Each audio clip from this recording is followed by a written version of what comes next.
Testing, testing, here we go. This is, actually it's November 15th, and you guys in class just left school. We just talked about how Isaac Newton put a pencil in his eyeball and tried to pry it out to see if he could see better. So that's where we left just like 10 minutes ago. And so here we are. I'm filming this before I have to breathe that awful Texas air. Hey, for the rest of you who have no idea what I was just talking about, November 15th of 2024, Trump was elected about 10 days ago to become president-elect. And so now we have a timeline of when this video was shot. Russia. The rise of Russia. Hey, here's some good news. Like my major was political science, but my minor was Russian history. I bet you I have some cool stories, if I can remember them, because I'm really tired. It's been a long week, and okay, let's see what we got.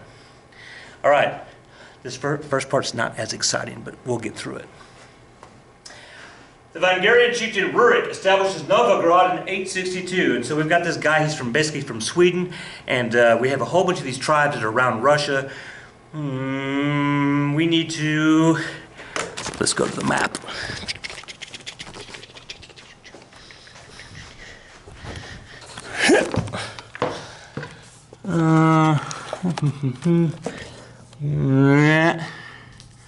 Moscow. Novgorod, that's where we are. So, this is, he's coming from Sweden over here.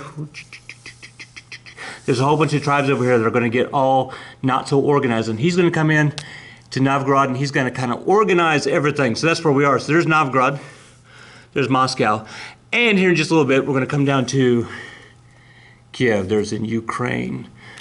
That's kind of been in the news recently. Kiev, Ukraine. Interesting. Okay, back to the front. La la la, it's 4:28. All right.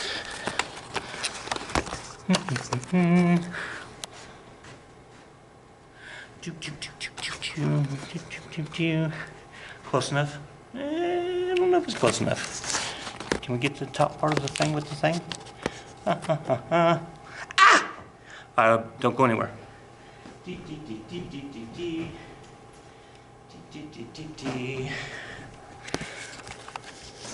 Dr. Jones, it's like a regular classroom with you. You're so disorganized. I think that's good enough. Here we go. So Rurik, he was over there on the map in Novgorod, and he's gonna get everything kind of organized in one little group, and people are gonna be like, hey, you should be the leader of this new group of people. We're going to call them the Rus. Rus is a Slavic word for rowers. So I guess that means people who row. People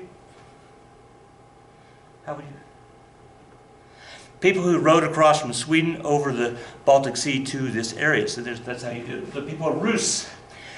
When he gets old and he's about ready to die, he has his kid, and his kid's too young to be the king, and so one of his cousins, Oleg, is going to take over, and Oleg is going to establish Kievan Russia in 882, so like 1,300 years ago. I don't know how the math is, 1,200 years ago, and Kiev. That's definitely been in the news. That's where all the fighting currently is going on. Putin and the gang. Okay, that's it.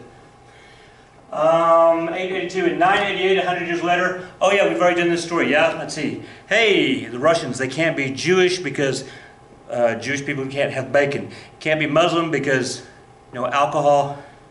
Can't be Christian. I'm sorry, can't be Catholic because the Pope's in charge. And so what are we going to do? We're going to be Orthodox, right? The Russians, right? Okay, excellent. Half the Russian population. Oh, this is kind of like we were kind of talking about this. Half the Russian population was killed because of the Mongols, except for Moscow. And Moscow is going to become a big deal because they're the ones who are kind of out of the Mongolian horde, Genghis Khan stuff. Okay, that's all the old stuff. Let's get to newer people. You can just almost read that, can't you? I could raise that just a little bit. Nah, we'll just go with it. Oh no, you gotta see the top part because it says, Ivan the Great, 1442, 1505. Why am I showing you this? I'm gonna put it on Google Classroom. So you just follow along on Google Classroom. Why am I wearing myself out? We'll just do it anyway, shall we? Excellent. Leader of the Grand Duchy of Moscow. You know, he liked to call himself, no, that's not. His official title was the Grand Prince. The Grand Prince. But when he would write his letters to the different monarchs, like the King of England and the King of France and blah, blah, blah, blah, blah, he would call himself Tsar. How do you spell Tsar? Well, that's actually an interesting question. If you are a crossword puzzle person, you know you can spell Tsar 4 different ways. So here we go. Tsar. We have T-Z-A-R. Can you see that in the video? Yeah, almost barely. Yeah, it's close enough. T-Z-A-R. Tsar. You could also spell that T-S-A-R. It's pronounced Tsar. Or you could swap the T and go with C-Z-A-R and you get Tsar. Or you could go with C-S-A-R and you get it, let's all say it together, Tsar. But here's why that's important. The last one, C-S-A-R, check this out. C-S-A-R, C-A-E-S-A-R.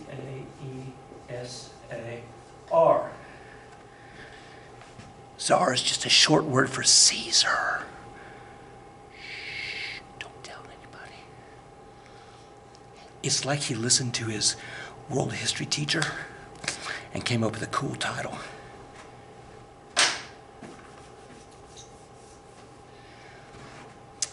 Ivan the Great, he expanded Russia by quite a bit. He annexed Lithuania, Novgorod, and Tver, and he was talking to this one fortune teller, and this fortune teller came up to him and said, your empire is going to be the third Rome. The third Rome. Well, we know the first Rome, right? The first Rome, Julius Caesar and the gang. The second Rome, that'd be Constantinople, the Ottoman Empire. The second Rome. So then Russia would be the third Rome. Well, we know what happened to the first Rome. The first Rome fell because of lead in the water, the barbarians, or whatever happened.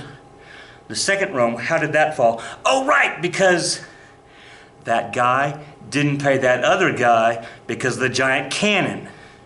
1452, the fall of Constantinople. And so that happened during Ivan III's reign, and he saw that and he's like, ooh, we could be Rome part 3. Interesting. He tripled the size of Rome, blah, blah, blah. Not Rome, of Russia. He defeated the Golden Horde, what was left of the Mongols. They're now out of Russia. Wow. He got married to the princess of the Byzantine Empire. And you know who blessed that marriage? It was the Pope. The Pope was thinking, hey, if I can marry off the Russian Tsar to a Catholic Christian princess, then maybe the Russians will turn Catholic. Didn't happen. They're still Orthodox, even today. And let's see, what else do we know about Ivan III? Oh, he's the one that came up with the 2 eagles. You guys don't know about the first eagle. The 2 eagles, so there's a flag, 2 eagles. You can look it up. It's a cool looking flag.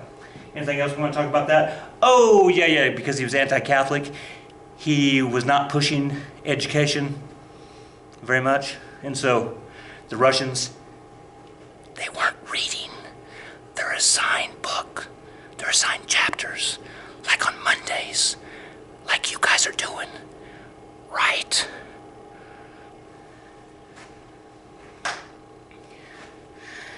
Do I need to call out names? Do I need to call out names? I think we know. Oh, and then there's this guy. Ivan the Terrible. Ooh, Ivan the Terrible. Ivan the Terrible. You know what kind of, I guess who comes up with these names? Who comes up with the names, right? Ivan the Great. Ivan the Terrible. Dr. Jones the Brilliant. Dr. Jones the Clever. Dr. Jones the Awesome. Dr. Jones the Manic. Dr. Jones the Dramatic. Hey, look, I'm on Zoom. You can only see the top of my head. Ivan the Terrible. Man, this dude was bad. He was a little... No, you know what? Let's do it this way. Let's do the Genghis Khan. Hey, here's some really great things about Ivan the Fourth. The Fourth. First of all, he really took the idea of czar and he ran with it. And so now we're calling all of the Russian kings, we're calling them czar. So he was the czar of all Russias. Look at him. That's a big, cool title. And he added a whole bunch of lands and expanded Russia. This is good for the Russians. Let's see, what else did he do? Oh, he was big into reading. He was big into the arts. He was big into drama, the theater, into music. This guy, I'm telling you what, this guy, I mean, he seems like anything else good. He was popular with the common people. They liked, the common people loved him. He was a good guy, right? Everything's doing great. When he added those extra lands, he brought in people from different nationalities, different races, different ethnic groups. So we're going to have a mixture, a blend. It's not homogeneous, it's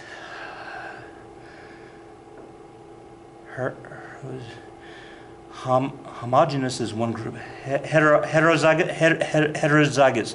Don't tell Mrs. Jones I don't know how to pronounce this word. Give me a second. Heterozygous. Homogeneous.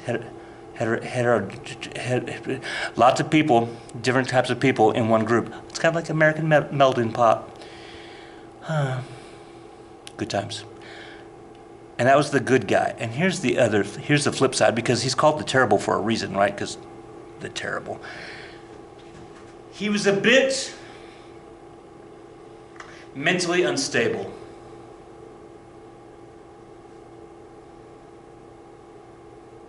No, he was a lot mentally unstable. In fact, he was quite a bit mentally unstable. He believed that they were out to get him, and they were out to get him. And so when we're talking about the nobles, when we're talking about the boyars, that's what they called them, the nobles, the rich, the people high up in the government, they really were out to get him, and paranoia, whatever. And he had a whole bunch of them killed, and their wives.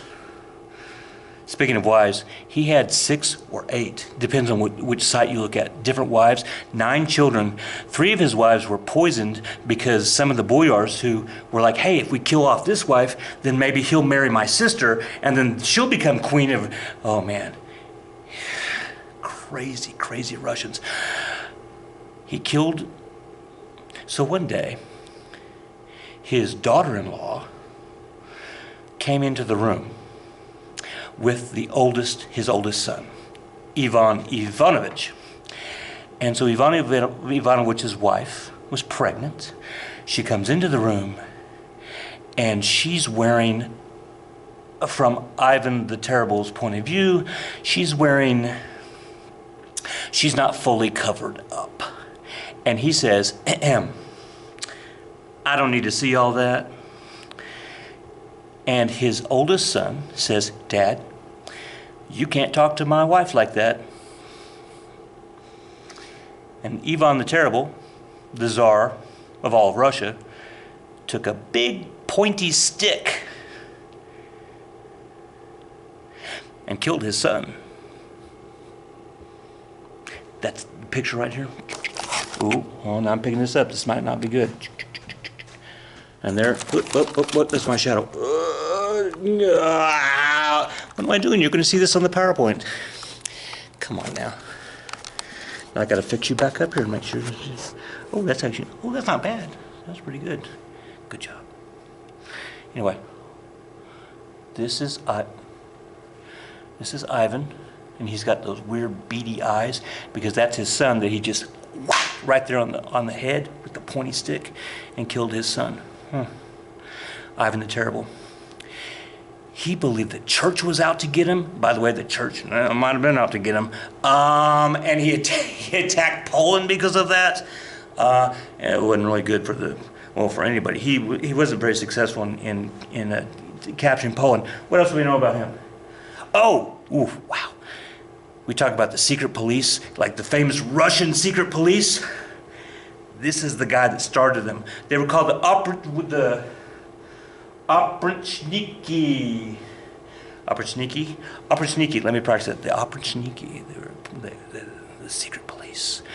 And then he went after the people who he thought were out to get him, which they were. They were out to get him, and killed. I want to say thousands of people. Ooh, bad guy. And now we're done talking about him because he's going to die from a stroke while he played chess.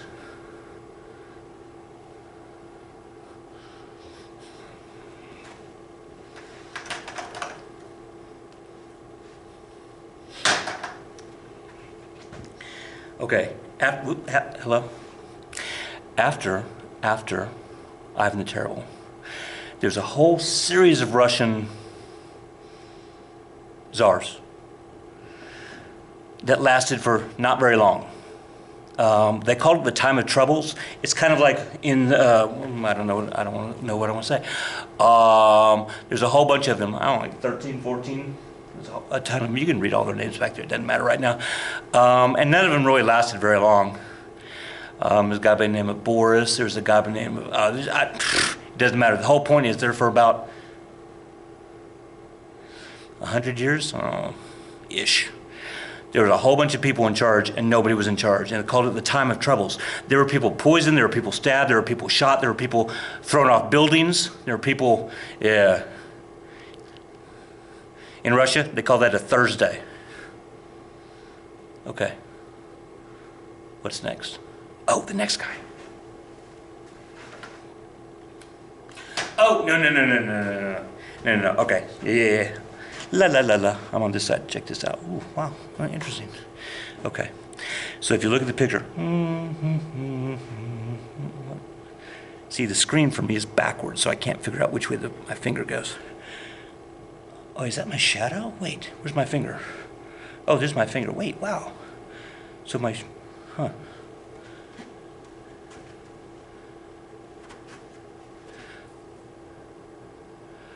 cool.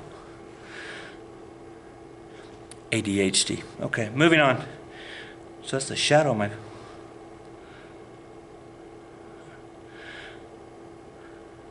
This... Here's some good news. I'm probably going to edit all of that out. No, you know I'm not. I'm just going to let that happen. All right, so we have the shadow. All right, forget about the shadow. The crown right here, there's the crown. The crown. Made of all sorts of cool jewels. When the king, all right, so when the President of the United States, when he walks in the door, da-dum-da-dum-dum-da-dum-dum-dum-dum, right? And now, the President of the United States. When the Tsar walks in the door, when the Tsar that's kind of hard to say. When the Tsar walks in the door, here's what they announce. I really think you need to see this up close. I'm going to try to do it in one. I'm not going to do it in one breath. I can't do it in one breath. So I'm going to move you. Get ready, everybody. All right, here we go. Oh, no, it's my shadow.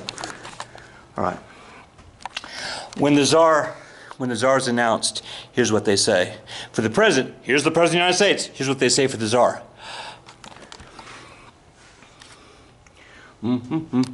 Let's go over here, shall we? The Tsar of Russia walks in the door. By the grace of God, Emperor, oh, that's my real finger, not a shadow. Emperor and autocrat of Russia, Moscow, Kiev, Vladimir, and Novgorod. Tsar of Kazan, Astrakhan, Poland, Siberia, Turk, Kherson, and Georgia. Lord of Pskov. Grand Prince of Smolensk, Lithuania, Volhynia, Poldosk, and Finland. Hey, I knew how to pronounce Finland. The Prince of Estonia, Livonia, Courland, and wow, that what is that?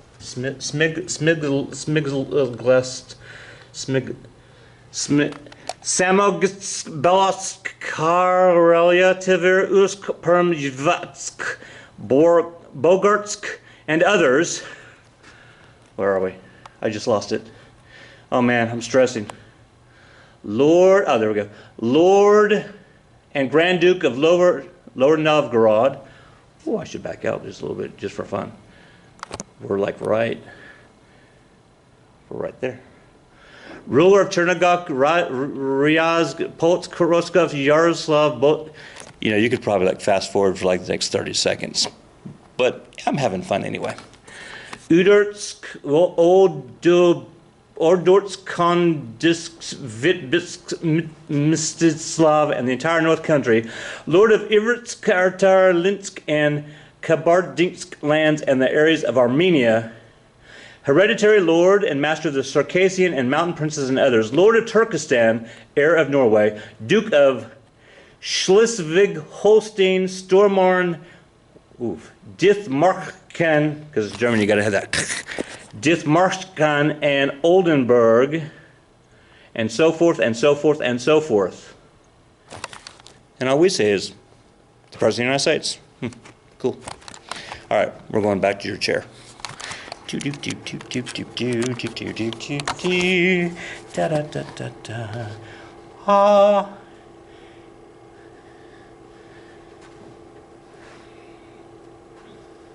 Those of you who fast forwarded, you should come back to this point. All right, yeah. All right, so Peter the Great.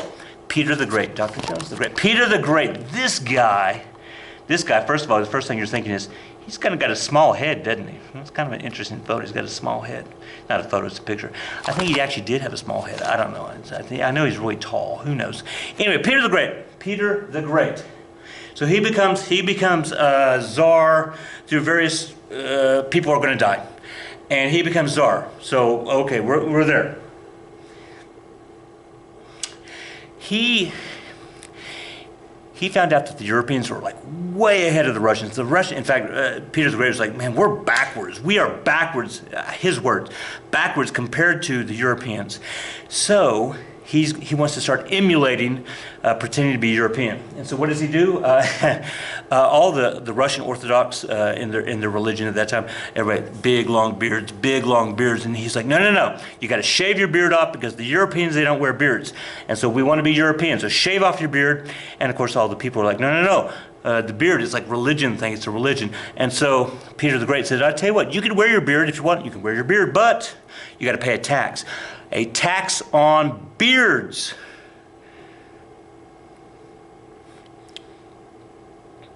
Well, that's really all I have to say about that. Something else. Oh, and robes. Beards and robes. Okay. I really think we have to go back to the map because this is actually really important. All right, field trip. Field trip. Field trip, here we go. Okay, we're back on the map. Yeah, all right. Moscow. Ukraine, Kiev. This is the part that's important. The Black Sea. The Black Sea. Pulled out the Black Sea. Now pushed back in. The Black Sea connected to Turkey, and right down through here there's Istanbul, which we know is Constantinople. That's where the big gun was. But we also know there's that little strait, the Dardanelles, the Hellespont right there. That's where that one guy was beating the water because, you know, the water was bad, right? Okay. I'm right back there. And so if you are Russia and you're right here, then you can get on a boat and you can go down the Black Sea and you come out through Turkey and then Greece, Italy, la la la la la la la la la la la la, and then you're out. If, where am I? Focus. If you're in Moscow and you don't own any land down here, then the closest piece of water is up here, the Baltic. And you think, well, it's closer. That doesn't seem very far. That's just closer. But during the winter, this is all ice because it's cold up here. Well, we could go up here. Oh, no, it's way too cold up there. So this is iced in. And so we call this a warm water port. And Peter the Great was like, we definitely got to have a warm water port because, you know, warm water. Okay, you're going to go back to your chair. Here we go. 4:51. All right. Everybody get back in your seat. No, you can't go to the restroom.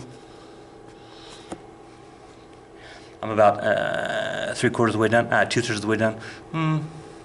No, I'm about 3/4 of the way done, I think. I don't know. I'm just making this up as I go. Don't tell anybody. All right, so Captain. Okay, all right. So then, Peter the Great. Here's what he's really known for. You can read the rest of it, but here's what he's really known for. He decided he wanted to go learn how the Europeans did it. So he went over to the Netherlands, to Amsterdam. He went over to Holland, Amsterdam, and he pretended he was a nobody. Like he rode up and he was like, "Hey, I'm going to work on the docks, and I'm going to pretend that my name's just Pete." And it's like, "Well, who are you?" And he's like, "I'm just a nobody." "Oh, you have a funny accent." It's my grandmother. Blah, blah, blah. I'm sure at one point somebody was like, "Hey, you kind of look like the guy on the Russian coin." And he's like, yeah. I'm the king of Russia." And I'm sure the other guy's like, "Yeah, I'm the king of Germany. We're all kings around here." He really was the king of Russia because he's Peter the Great. But he pretended. It's very Shakespeare kind of a theme. Pretend that you're somebody else and you're really the king. But some of you Shakespeare people, you know what I'm talking about. Anyway, he pretended, and he learned all sorts of stuff incognito, undercover. He learned shipbuilding, which he's going to take back to Russia, and they're going to finally figure out how ships work. He's going to learn all sorts of stuff. Here's the list. It's actually more than this. Here's some cool parts. He learned how to build cities, draw teeth. Draw teeth? Draw teeth? I wonder, draw teeth? I mean, that's what it says in the book. I don't, draw? It's like, draw. Oh, I wonder if that, draw, I don't know. Somebody look that up. Ready, go. No, don't. Wait. Let's finish this. Draw teeth, catch butterflies.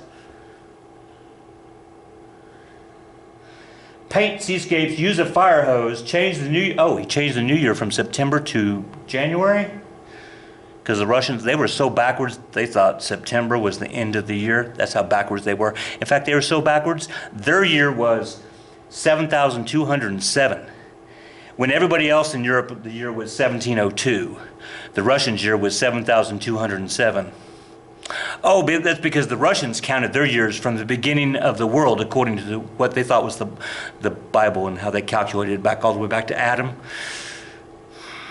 And Peter the Great was like, "No, let's do it like the rest of the world." So the year the Christian world, 1702.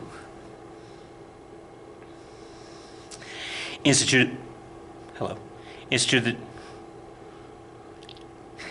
the table of ranks. He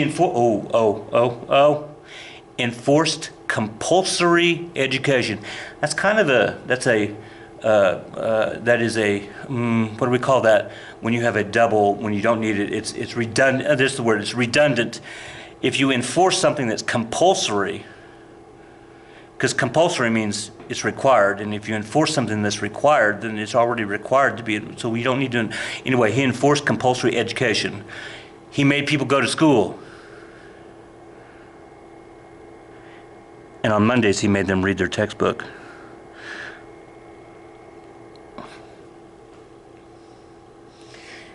You like that one towards the penultimate one down there? He says, if you can't join the monastery, you can't become a monk unless you're at least 50 years old.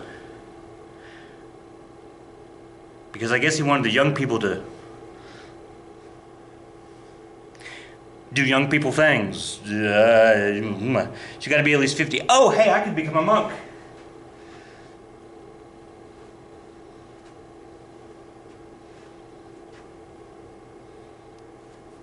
No, not for me. He died of a bladder infection. And his last words were, okay, we've already covered this. Do not have a will. You have to have a will. You got to have a will. You got to tell people when you die, this is where your stuff's going to go. We've already had this conversation, right? Let's see. Alexander the Great, Muhammad, Genghis Khan. If you're the emperor of a giant, if you're the king of a giant empire, czar of an empire, and then you die and you don't tell people who's going to be. And his last words were, "I leave everything to."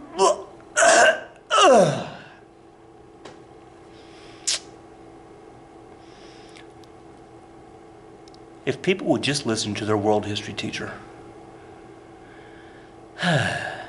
Get off your phones. You in the back, you know who I'm talking to. I see you back there on your phone. Get off your phone. I'm almost done. Oh my goodness. All right, look, check this out. I'm gonna make you all billionaires. All you gotta do is this. See, this is called the Amber Room. Amber. What do you know about amber? Amber is the tree sap, right? If you're a Michael Crichton fan and you know about Jurassic Park, that's where the bugs get trapped in the sea, and then the fossils, and then you get the dinosaur blood, and then you get velociraptors, and then people die from the. Do you know that Mrs. Jones cheers for the dinosaurs? She also cheers for the sharks, like in The Meg. She's like, oh, here comes the fish. I'm like, the fish is the bad guy, and she's like, no.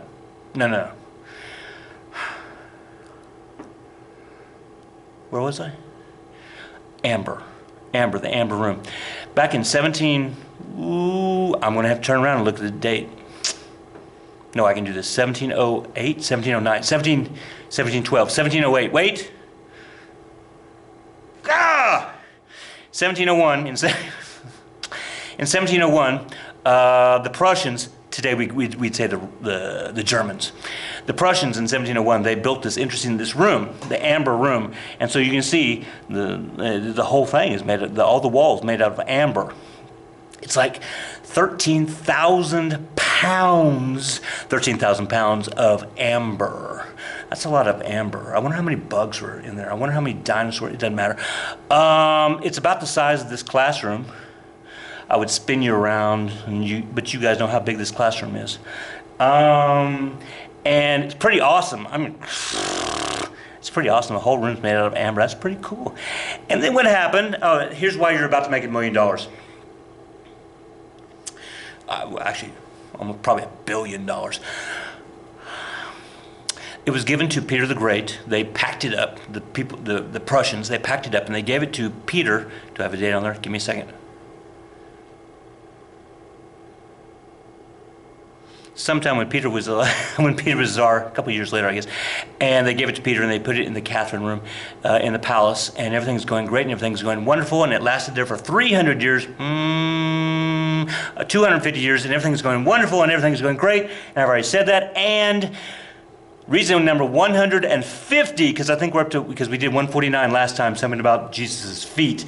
And the reason why we hate the Nazis, here we go, the Nazis. So the Nazis are coming, and we're going to learn in World War II. Here come the Nazis, they're coming into Moscow, well, St. Petersburg, doesn't matter, they're coming, and so this is in during World War II. And so the Russians, at that point, the Soviets, they're like, oh man, we got to hide. The Nazis are going to come in. They're going to destroy the Amber Room. So here's what we're going to do. We're going to take the Amber Room apart. We're going to slice it up. We're going to put it on a truck. So Stalin, he's the for the purposes of this conversation, he's the president of the Soviet Union, and Stalin's like, all right, let's hide the amber room. Hide the amber room. Here's what you should do. You should go hide it over there. And so a couple guys in the truck, they put everything in the truck, and they go hide it out there, and they go bury it somewhere. And then when they come back, Stalin's like, did anybody see you? And no. Did you tell anybody where the amber room is? No, boss, you told us it's got to be a secret. And so Stalin's like, awesome. So then he shoots those guys. And then when Stalin died,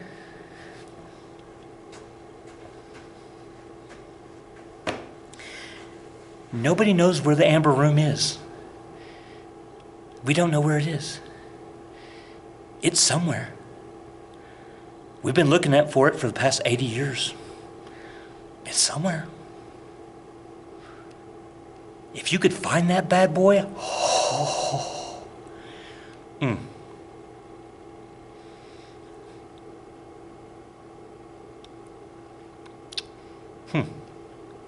ADHD moment. I was thinking, maybe I should go do that. Go find the amber room. Okay, where are we? Amber room. Oh, and then we get to everybody's favorite. Here's everybody's favorite. Are you still with me? Have you turned me off yet? Have you turned me off? Is this now, have you turned me off? You've gone to bed and you're coming back at this point? That's okay. You can turn me off. You don't have to do this all in one take. I'm a lot at one time. So here we go. Catherine. Oops, wait. Catherine the Great. Catherine the Second, but Catherine the Great. We like Catherine. But she's got her Genghis Khan kind of moments. Catherine, well, she became Tsar. Tsarina? No, Tsarina is the person who's married to the Tsar. She actually became like Tsar when she had her husband killed. I should probably back up. No, I'll just start right there. So she had her husband killed, and then she became the Tsar. So there you go. She expanded Russia. She like doubled the size of Russia. I mean, she's like a hero for the Russians. She doubled the size of Russia. Let's see, military conscription, because it's like the draft, and she did it with the serfs. The serfs are like slaves. We'll talk about them in the next slide. The next slide, I think, is the last slide. Maybe there's two more. I don't know. Allowed for the freedom of the nobility manifesto, which means that the nobility are going to be free, but frankly, they're not going to be free. You're going to see in a second. She was, all right, so remember this term, enlightened despot. Enlightened despot. The word enlightened means somebody who, gosh, I should have practiced this. Enlightened, somebody who is a clear thinker, somebody who is a forward-looking thinker, somebody who's into the arts and the sciences and literature and can read and math and enlightened, somebody who's pushing education, pushing the arts, enlightened. You get an education at Western Heights and you become more enlightened.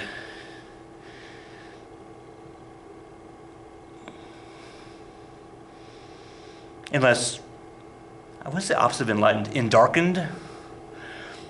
I never really thought about that. Endarkened? Enlightened.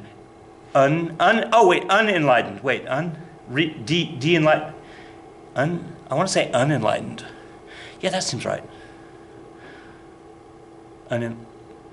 Okay, where are we? Despot. Enlightened despot. The word despot basically just means somebody that, bad dude, bad lady. A despot, somebody, a dictator, a bad dictator. So if you put those two together, enlightened despot. So she was really, really, really good for education and the arts. Oh, kind of like Genghis Khan. But she had some issues. She had a whole bunch of boyfriends, which, you know, that means that she, people might call her I was not going to say that on camera. Nope, not going to say that word. Anyway, she had a lot of boyfriends. And that's all I want to say about that. Let's see. She wrote her own comedy, she wrote her own fiction, she wrote her own poems, her own stories. She was big into theater. She actually went down to Italy at one point and she was like, oh man, I want to buy this entire theater and bring it back to Russia. She wrote this book called Something to the Teachers, The Guide to Teachers. She said, hey, we should all be European teachers and we'll just bring them all in here and we're going to teach them European ideas because the Russians are still backwards at this point and this is all good.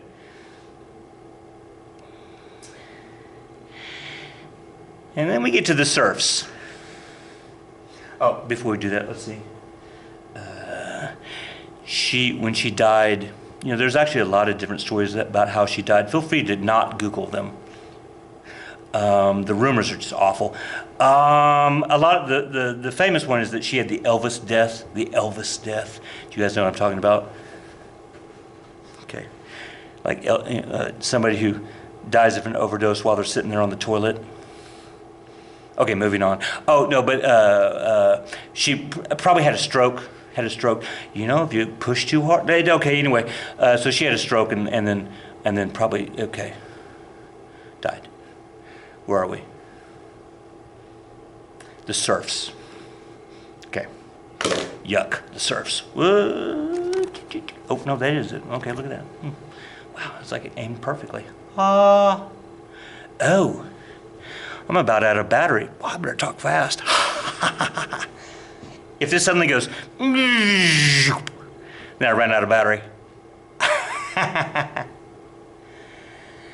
The serfs, we call them the unfree peasants. The unfree peasants. Some of you listening to me, if you're actually still listening to me, you've probably just turned me off and now you're just really listening to your Justin Bieber, but the rest of you who are actually listening to me, the two of you, unfree peasants, and you're saying to yourself, don't we just call those people slaves? No, see, because she's enlightened people, they don't have slaves. Slaves, that's for America, that's for the other, no, we have serfs in Russia, serfs. They are unfree people. You know, the difference really is that a slave, okay, generalization here. Slave is somebody who is unfree, who's a different race. Serfs are of the same race. So Russians who are enslaving other Russians, that's a serf. Serfs are generally tied to the land. They wake up, they're born on this piece of farm, and they live their entire life on this piece of farm, and they're going to die on this piece of farm. And Catherine would sell or give, no, not sell, well, she did that too, but she would give serfs to her boyfriends as thank you gifts. Enlightened despot. Okay. Serfs. Anything else I want to say about this? Because we're going to come back to them. No, that's pretty much it. What else we got? Oh! The themes.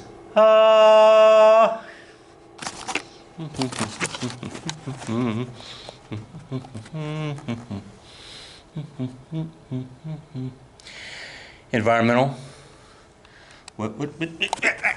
My shadows. Environmental versus, what does this say? Environmental. See, I'm reading this backwards, so it's tough to, I guess I could read it forwards.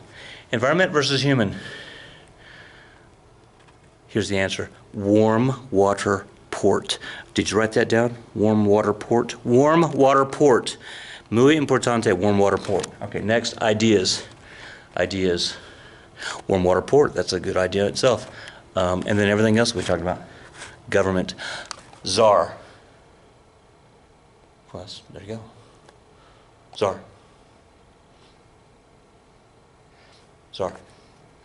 Economic. Well, you guys know how to do this. Why am I doing this for you? And obviously, I can do this. Is that my finger? That's my real finger? Oh, that's the shadow. Oh, it's my finger and the shadow at the same time. Oh, yeah, that makes sense. Double. Single. Social and gender. Well, here's some interesting. Okay, so here we go. Social and gender. Serfs. And here we have one of our very few, up to this point, one of our very few female leaders, Catherine. Ladies and gentlemen,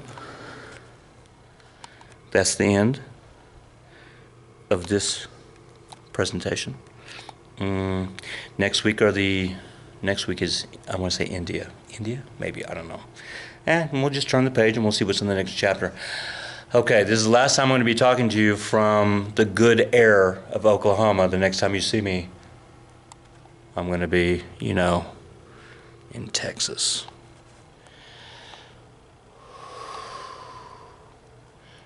Be good, everybody. Be good. Be good. Be good. Don't embarrass the family. Bye, y'all. La.